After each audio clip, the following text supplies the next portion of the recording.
uma subscrição a R$ 1,50. Pode ser 5 milhões de ações, o cara quase caiu da cadeira. O senhor não pode sair daqui. O senhor quer 5 milhões de ações, vai. Subscrevi 5 milhões de ações lá. Paguei os 10%. Ficou de graça.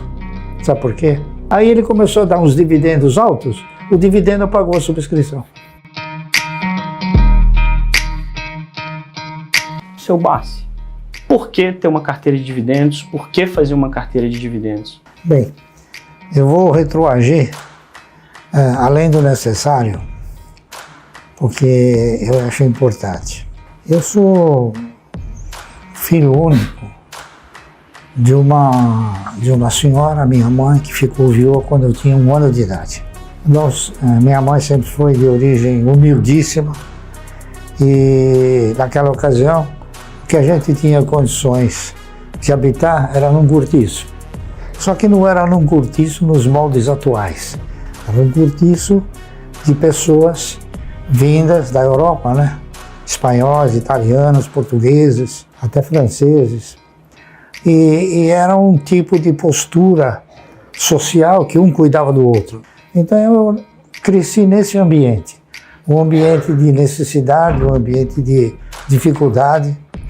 E sempre que foi possível, eu vi o sacrifício que minha mãe fazia. Então eu tentei, de alguma maneira, com os meus limitadíssimos recursos, não é isso? E idade, fazer alguma coisa para ajudá-la, para tentar ganhar um dinheirinho na época, né? Então eu engraxava sapato na rua Professor Batista de Andrade, lá numa travessa da Avenida Rangel Pestana, e comecei a trabalhar, comecei a ganhar. E daí para frente eu sempre fui procurando fazer alguma coisa. Minha mãe chegou a ser depois contratada para trabalhar numa bomboniere de um Cine Piratininga lá no Brás. E eu fui ser baleiro, né? Vendia bala. Enfim, eu nunca tive vergonha de fazer o que eu fiz, né? Porque eu precisava.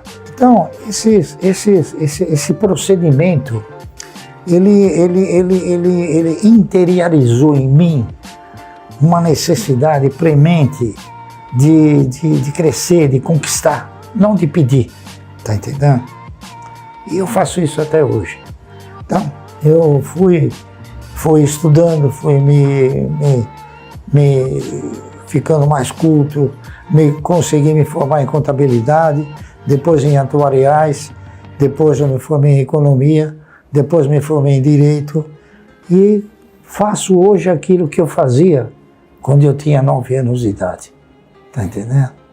Eu também nunca tive a pretensão de um dia ser rico.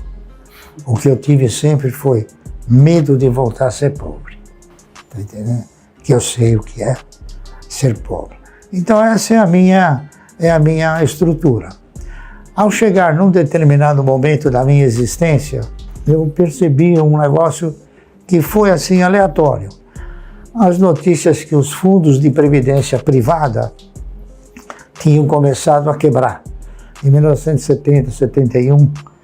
Então nós tínhamos fundos como Montepio da Família Militar, Pereira Barreto, Providência, GBOX, Capem, eu não me lembro dos outros mais. Esses fundos começaram a quebrar. Então começou a despertar em mim a curiosidade. Por que eles quebraram? Se eles tinham um compromisso, uma honra de entregar uma previdência. Então isso me preocupou e me incomodou muito. Então eu que sempre busquei fugir da pobreza, eu falei, bom, eu gostaria de ter uma garantia, uma segurança, um conforto financeiro. Por quê? Porque já naquela ocasião eu interpretava o seguinte: o cidadão que consegue alcançar um conforto financeiro, ele tem pelo menos 80% dos seus problemas solucionados. E foi o que eu fiz.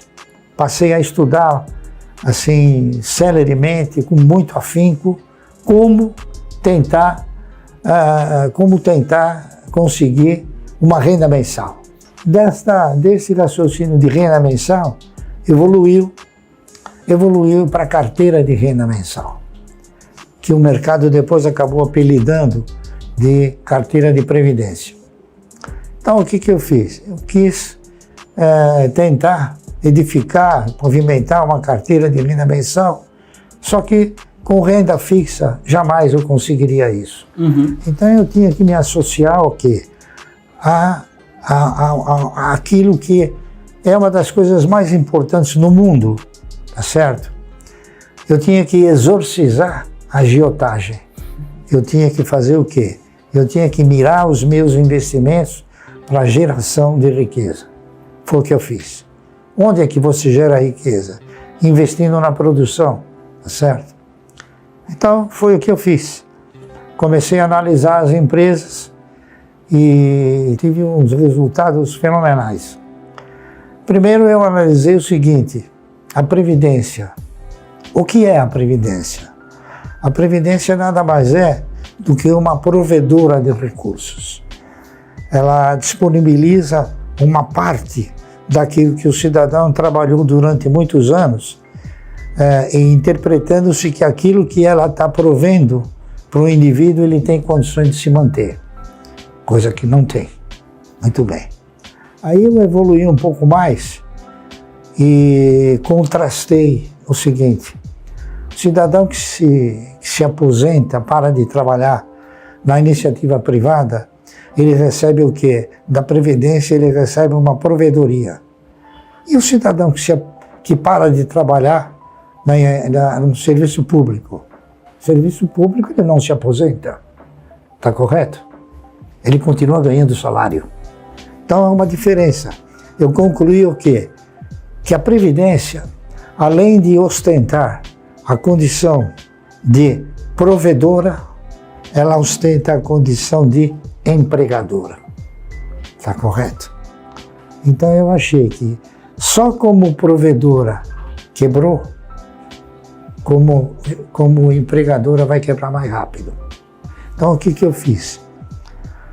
Eu peguei e raciocinei e falei, bom, mesmo assim, o cidadão para se aposentar, ele precisa contribuir para alguma coisa ou para alguém durante 30 anos. Então eu ainda investigando, raciocinando, tentando montar estratégia, perguntei para mim mesmo, por que eu não posso comprar ações durante 30 anos? Né? E essa resposta foi cada dia mais latente.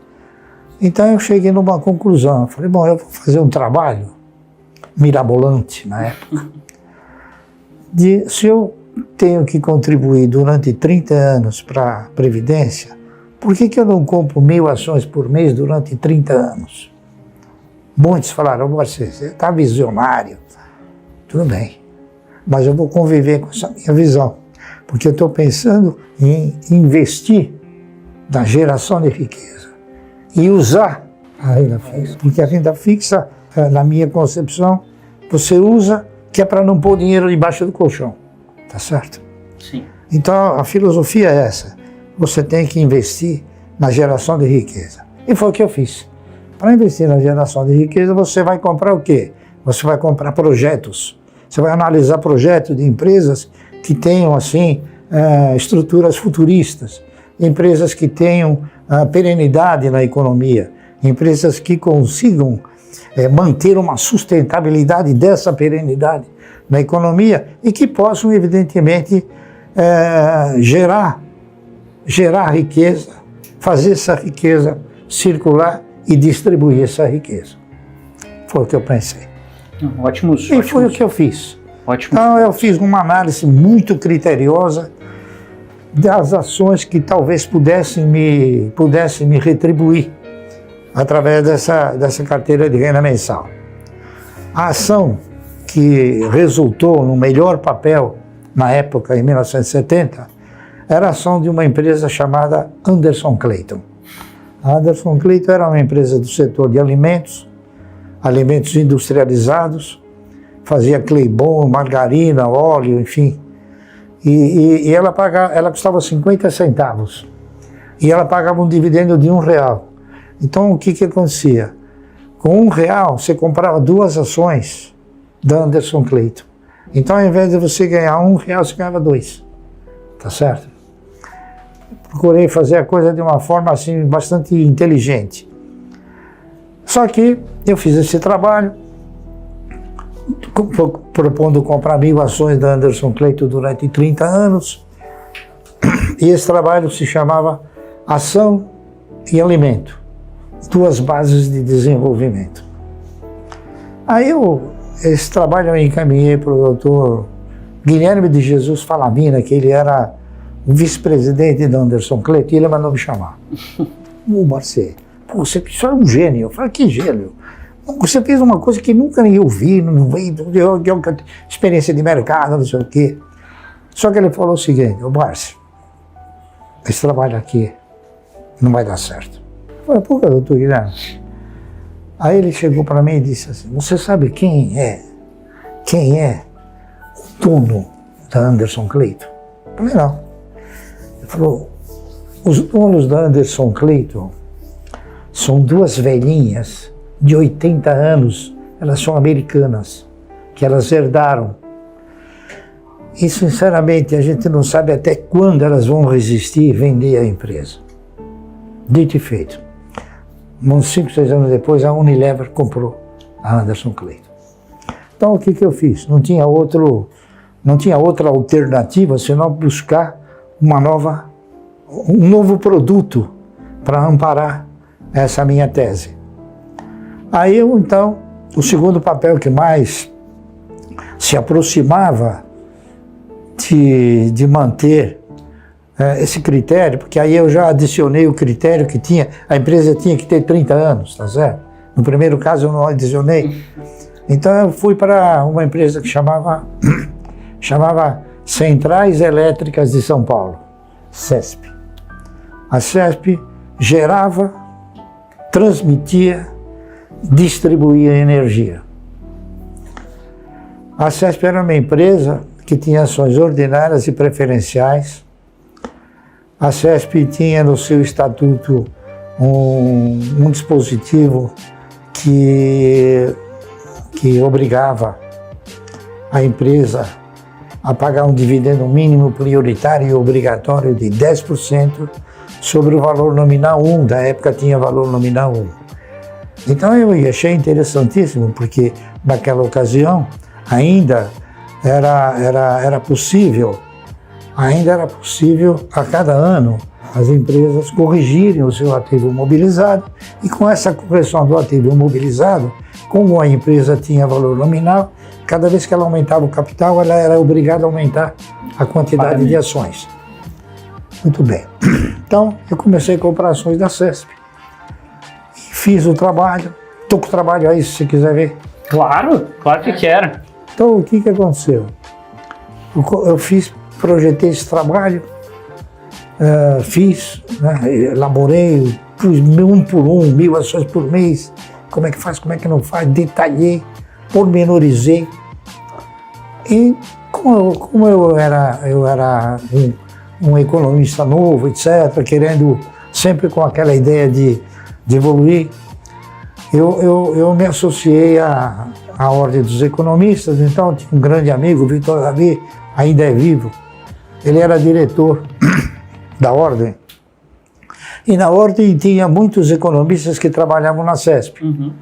Um deles, chamado Edgar Baron, eles viram o trabalho e falaram, Barça, eu vou levar esse trabalho lá para a CESP, que a CESP tinha aberto o capital, né? Sim. Aí levou o trabalho, então o professor Garcês, que tinha sido governador de São Paulo, mandou me chamar. Ele e o diretor financeiro, que era um tal de Moacir Teixeira, um cara inteligentíssimo. Cheguei lá, no salão, sou Barça, é o seguinte, a gente olhou esse trabalho aqui, nós vamos comprar esse trabalho. Eu falei, olha, sinceramente, eu não fiz o trabalho para vender. Eu fiz o trabalho porque é uma inspiração minha. Eu fiz o trabalho para mim e para tentar mostrar para os outros, para ver se realmente um dia ele vai funcionar, porque eu não sabia se ia funcionar, não é? Entendeu? Não, mas esse trabalho está ótimo, está não sei o quê, está projetivo, está, enfim. nós vamos comprar o trabalho. Vou comprar. Eu falei, olha, para que o senhor quer o trabalho? Ele falou, porque nós vamos mandar publicar. Eu falei, então, não precisa entregar nada. Aí ele falou, poxa, eu vou fazer o seguinte, eu vou mandar publicar, eu vou botar seu nome. A CESP nunca fez isso. Eu falei, oh, fico feliz, né? E ele fez o trabalho e botou no meu nome. Caramba. E agora, outra particularidade. Eu tinha esperança, mas não segurança, que uma carteira de renda mensal pudesse dar resultado, não é isso? Porque é difícil você prever, né, uma coisa tão importante, tão significativa da época, né? Hoje não, mas da época sim. Então eu fui pensando, que título que eu vou colocar nesse trabalho. Se eu tinha tanta confiança nos projetos, e você não compra projeto, é isso? Diretamente, você compra projeto indiretamente. O que você compra são as ações. Então eu me permiti interpretar o seguinte: se eu tenho confiança que esse projeto vai me proporcionar uma renda mensal, então eu vou colocar que essas ações vão garantir o meu futuro. Então eu coloquei ações garantem o futuro. Que já explica muita coisa, né? Que já dizia tudo de mim. É verdade. Tá entendendo? É verdade. Ações garantem o futuro. E comecei, fui elogiado. Na época o presidente da Bolsa, ele me chamou e falou, pô, Marcelo, esse trabalho aqui é inédito, né? Gostei, muito bem, distribuiu. A CESP mandou fazer 5.000 livrinhos. Para distribuir. Distribuir para os empresários. Todo mundo gostou na época. Mas ninguém fez. Só eu. Tá entendendo? Porque acho que era era o único que acreditava. 8 anos depois, aí fui fazendo, fui comprando 1.000 ações por mês. Foi. Até que chegou um belo dia, um dos governadores de São Paulo, o senhor Paulo Maluf, ele havia sido nomeado pelos militares governador. Ele resolveu investir em petróleo, não é isso? E tentou, de alguma maneira, criar uma empresa chamada Paulipetro. Só que não houve possibilidade, o pessoal não quis, a Petrobras não quis. Então o que ele fez? Ele mudou o nome da CESP. Ao invés de Companhia Centrais Elétricas, que era só energia elétrica, sim, ele mudou para a Companhia Energética de São Paulo para poder encaixar a exploração de petróleo dentro da CESP. Com isso, as ações da CESP subiram num preço que nunca havia acontecido. Foram para 1,80, 1,90. Eu interpretei que naquele preço haviam opções melhores no mercado, né? Muito melhores, que pagavam dividendos também regularmente e contemplavam os acionistas de uma forma mais veemente. Então, como o meu projeto era montar uma carteira de renda mensal mais pródiga possível, então eu comecei a alterar algumas posturas. Aí eu vendi as ações da CESP, comprei ações de uma empresa chamada BRI, Banco Real de Investimento, CRI, Companhia Real de Investimento, Banco Noroeste, Banco Bandeirantes do Comércio, que eram tudo empresas que pagavam dividendo mínimo prioritário e obrigatório. Tá certo? E a carteira foi evoluindo. Passados 8 anos, tinha um jornal chamado Diário do Comércio. Tinha um outro também chamado Gazeta Mercantil. Ele veio falar comigo e falou, Márcio, eu vi aquele trabalho que o senhor fez há um tempo atrás, e daí? Tá indo bem, o trabalho ele está estático, eu que estou indo bem, eu falei, né? Ele falou, mas o senhor já está aposentado? Eu falei, estou. Dentro de determinados padrões eu estou aposentado. Ou seja, eu não precisava mais trabalhar, tá certo? O produto do investimento já me concedia essa carteira de renda mensal. Então nós fizemos uma entrevista lá e ele falou, eu posso pegar um outro para fazer? Falei, tá bom. Aí ele pegou um cidadão que era diretor da corretora Banespa. Ele foi inclusive presidente da CBM. acabou virando um grande amigo meu. Então ele falava sobre a renda fixa e eu sobre as aplicações de renda variável, né? Sim. E ficamos conversando, E eu falei tudo aquilo, eu falei, ó, eu já tenho um nível de receita que me permite parar de trabalhar. Agora, eu tenho alguma dúvida, se eu parar com o projeto, ele evolui. A gente não sabe, porque são coisas que você tem que administrar na vivência, né? E realmente, aí ele falou, porque a renda fixa, não sei o que. Eu falei, olha, eu vou falar uma coisa para você. Eu falei, olha, a carteira que eu tenho, você conhece aquela história? Até brinquei com ele. Você conhece aquela história do camarada que tinha uma loja enorme? Aí o filho dele chegou para ele e falou, pai, nós temos que fazer um levantamento para ver quanto é que isso aqui custou, quanto vale, né? Aí o pai chegou para o filho e falou, olha, tira uma gravata, o resto é lucro. Tá entendendo? Aí eu disse para ele o seguinte, eu reinvesti tudo o que a empresa me pagou, então não saiu do meu bolso. A empresa ajudou a fazer essa carteira. Sim. Tá entendendo? Então você tira a gravata, brinquei com ele, né? Tomás Tosta de Sá é o presidente, lembrei. Acabamos ficando amigos, claro, né? Sim. Mas ele foi assim. Então, eu já estava aposentado e continuei fazendo, né? Veja o que eu vou falar para você. Houveram alguns tropeços, por exemplo. Comigo também aconteceu uma coisa interessantíssima, que até vou citar. Não me lembro também o ano, mas foi na década de 70. Eu sempre fui uma pessoa que lia o estatuto, leio as atas, leio o jornal todo dia, não o título, mas o seu conteúdo. Isso é mais importante do que parece, né, Márcio? É mais importante do que se imagina. Exatamente. O imaginário é uma coisa que ela não é fértil. Exatamente. Então, o que aconteceu? Eu estava lendo eu vi a primeira notícia. Banco Econômico chama uma subscrição a R$ 1,50, né? Falei, pô, o papel custava 50 centavos. Falei, pô, o cara vai chamar uma subscrição para arrecadar recursos, para pôr no caixa, para pedir R$ 1,50 para todo mundo, e o papel na bolsa custa 50 centavos, o cara tá louco, aliado. Aí eu falei, pô, tem um detalhe aqui. Era R$ 1,50 para pagar em 12 vezes, sem juros, sem correção. Naquela época, a correção do Nobre, distinto Maílson da Nobre, era 60% ao dia. Tá entendendo?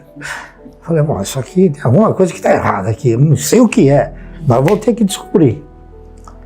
E, pá, de repente, deu um estalo. Eu falei, bom, o cara, ele vai chamar a subscrição, ele paga 10% e depois ele dá um dividendo. Foi o que aconteceu. Eu cheguei no departamento de ações do Banco Econômico, que era onde é a bolsa hoje, né? Tem aquele portal que tem aquelas moedas grandes, era lá. Eu não tenho ações do Banco Econômico, né? Mas gostaria de ter. Dá para subscrever? Ele falou, dá. Quanto o senhor quer? Ninguém vai subscrever. O cara mesmo falou para mim. Vai sobrar muito. Eu falei, poxa, pode ser 5 milhões de ações? O cara quase caiu da cadeira. Né? Basicamente você na subscrição. Ele falou, o senhor não pode sair daqui. O senhor quer 5 milhões de ações? Vai. Subscrevi 5 milhões de ações lá. Paguei os 10%. Ficou de graça. Sabe por quê? Porque era uma grande jogada do controlador. O controlador fez isso para ninguém fazer. Sobrou tudo para ele. Aí ele começou a dar uns dividendos altos, o dividendo pagou a subscrição. Entendeu? Nossa, não, ótimo. Ainda sobrava. Então sobrava grana. Não, então ótimo. acabei ficando sócio do Ângelo Calmon de Sá. E é isso aí. E sabe, são coisas que não é nada depreciativo. O empresário, ele tem o direito de fazer o que ele quiser. Só que você também tem o direito de descobrir o que ele conseguir, né? Mas você precisa detalhar. Você tem que estar atento, tem que ler. Não, tem bastante coisa do que você falou que acho que dá pra gente ficar aqui conversando durante um bom tempo. Mas teve uma coisa específica que me chamou muito a atenção e que é o processo de aprendizagem. teve um determinado momento na sua fala que você começou de uma maneira, e aí quando você foi fazer um segundo investimento, você falou, pô, pera lá, deixa eu melhorar o meu processo de investimento. Claro. E aí até passando a bola um pouco para a Luíse, porque muito do processo de investimento hoje, principalmente dessa carteira previdenciária, passa desses seus aprendizados e passa pela maneira que a Luíse conseguiu explicar e processualizar essa maneira. Como é que vocês fazem hoje, Luíse? O que vocês Antes de você preferem? falar, eu gostaria só de concluir. Claro. Eu em 1970 e 71, edifiquei, construí, pavimentei essa carteira chamada Carteira de Renda Mensal. Ao projeto eu dei o nome de Ações Garante o Futuro, não é isso? E foi. Hoje, eu modificaria o nome do projeto. Por quê? Porque hoje já não é mais esperança. Então hoje eu colocaria o nome assim: Ações Garantem um Ótimo Futuro.